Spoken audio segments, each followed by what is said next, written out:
My mom would be at all my sporting events. Let's say I was playing football, okay? My mother would be on the sidelines, and if the play on the field started going one way, my mother would run along like, Mark, get him, get him! I'd be like, oh my gosh. I'd get in the huddle with the other guys, they go, Mark, is that your mother? I go, no, I never saw her before in my life. See, the greatest gift my mother ever gave me, she believed in me. I have overdosed on drugs on 3 occasions where I should have been dead. But I believe I was kept here for a reason. You show me your friends, I will show you your future. How do I know this? I hung out with losers, and I became the biggest loser of them all because I gave up everything I dreamt about as a little boy because of who I chose to surround myself with. My friends would drive me home at 2, 3, 4 in the morning. We'd be drunk and high, laughing in the car. We'd pull up in front of my house in New York. They go, Mark, the light's on. I go, oh man, my mother's up. See, my mom wouldn't go to bed until she knew her son was still alive. I'd walk in, she'd say, hi Mark, how was your night? I go, it was good, Mom, I'm just gonna go to bed. She goes, can I talk to you for a minute? I go, Mom, I'm tired, I'm just gonna go to bed. She goes, Mark, I haven't seen you all day and all night. Can I please talk to you? I said, man, just leave me alone. You bug me. I'd slam my bedroom door on the one person who believed in me. I was on a worldwide tour and we were wrestling overseas in Japan. After my wrestling match, I went upstairs in my hotel room and I fell asleep. There was a knock at my door at 3 o'clock in the morning. I got out of bed and I looked through the safety window and I could see it was a Japanese promoter. So I opened the door and he said, Mark, you need to call home. There's been an emergency. I went and got on the hotel room phone. I called back to the United States. I said, hey, what's going on? They said, Mark, I don't know how to tell you this. I said, just tell me what happened. All of a sudden they started crying. They go, Mark, I can't tell you. I said, just say it. They said, Mark, your mother died. I just threw the phone down. I ran out of my hotel room. I took the elevator to the lobby, and when the doors opened up, I just ran out into the street.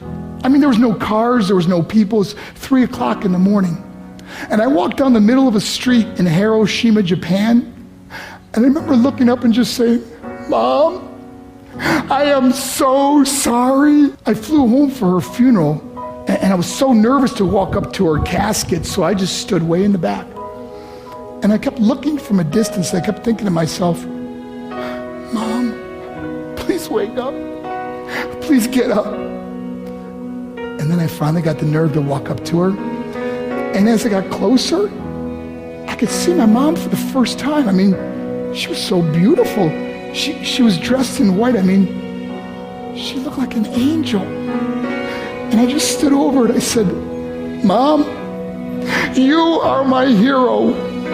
Everything I am, everything I hope to be was because of you. You loved me so much, you gave me a life. You're the only one that ever believed in me. How did I repay her? By getting drunk, by getting high, by getting stupid, by hanging out with losers? For what? All she ever wanted to do was talk to me. I wish I could talk to you now, Mom. I wish you could see what I'm doing. Why couldn't I have been a better son? We are defined by our choices. But if you surround yourself with people involved in drugs and alcohol and pills, it's a dead end. I'm not here to preach to you. I'm here to tell you I lived that life. It leads to broken hearts, broken relationships, broken dreams, and death. For what? To get high?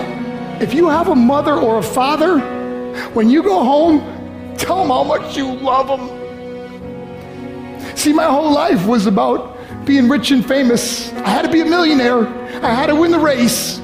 I had to win the race at the expense of my marriage, my family, my friends. For what? To be all alone in the world? I learned what is truly important, and that is how precious this gift of life is, and our families, and how quickly it can be taken away.